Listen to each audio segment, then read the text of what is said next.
I always thought our war was a bit cream puff compared to where my father was in France. It was pretty awful. He was very seriously wounded and he had a head wound. We could put an egg in my father's head. It was that deep. I got his records 4 years ago. He never even picked up his medals.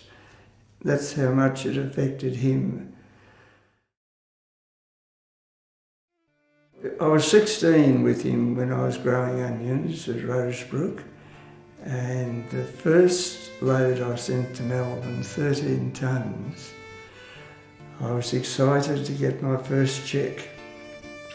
When I tore the envelope open, I got a bill for the freight and an explanation to say there'd been a glut in onions that week and they were dumped.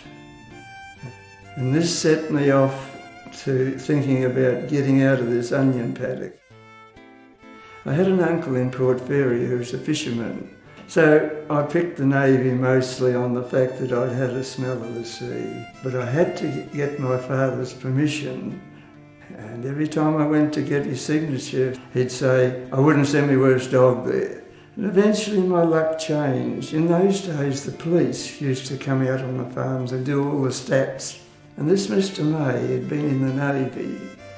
And my father said to him, this bloke's been pestering me, Jack, to join the Navy. What do you think?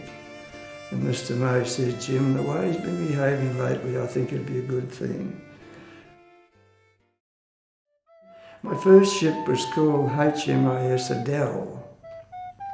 And its job was to sight subs, etc., signal Sydney or wherever we were, and they'd send out the big boys to deal with them. We sighted submarines shelling Rose Bay.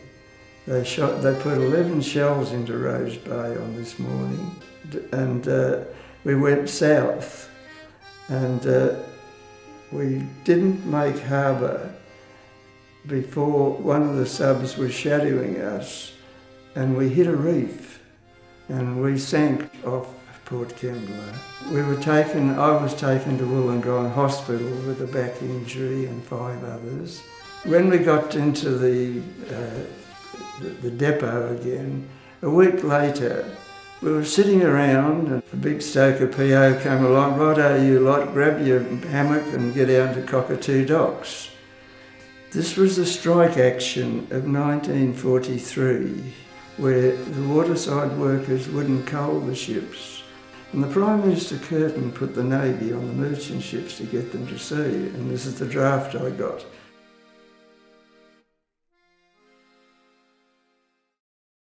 It was back to Sydney, and I got drafted to H.M.A.S Echuca, which was a corvette. And our job was in convoys. We'd be like sheepdogs. We'd travel round and round the convoys, dropping a depth charge occasionally to keep the subs away from the merchant ships which had the troops and the rest of their gear on board. That was our job. We were in New Guinea a lot. Madang was our base. And, we were in different ports around there.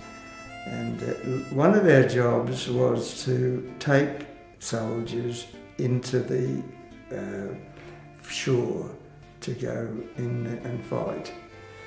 And one of the times I was a little bit inclined to think that,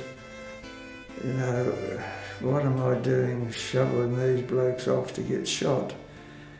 We'd be full astern when we landed them onto the beachhead, and they'd still be struggling to get ashore, and we'd be full astern and gone. We'd be gone to get another lot, but we weren't sitting there like ducks getting shot at, and they were. They were going in under fire, and I often felt a little bit guilty about that. No, I can't say that I was ever scared. One, it was a great experience at 17, 18 and 19 to be in this sort of situation. I would have been scared if I'd have been on my own probably, but when you were trained with a group You were like a block. And you weren't as sort of personal then. You were a team of people. You were trained away from what you would have been ordinarily had you just been a bloke playing up at Killarney here somewhere. Yeah, you were trained almost like a robot. And you were trained out of a lot of those sentimental things that you would otherwise have in your makeup. You know, these ships were named after towns. There was Colac and there was Echuca and there was every town in Victoria particularly, nearly every town had a ship named after it. And they tell me that how it happened, they were raising funds for a war effort, and when a town filled its quota, they named a ship after it. And they sponsored you. We often got Christmas cakes and things like that from Echuca. And then when the war was over, we used to go to Echuca every second year and celebrate with them. And 11 o'clock at Anzac Day during the ceremony, they'd bring out the ship's bell, which they got when the ship was broken up and scrapped.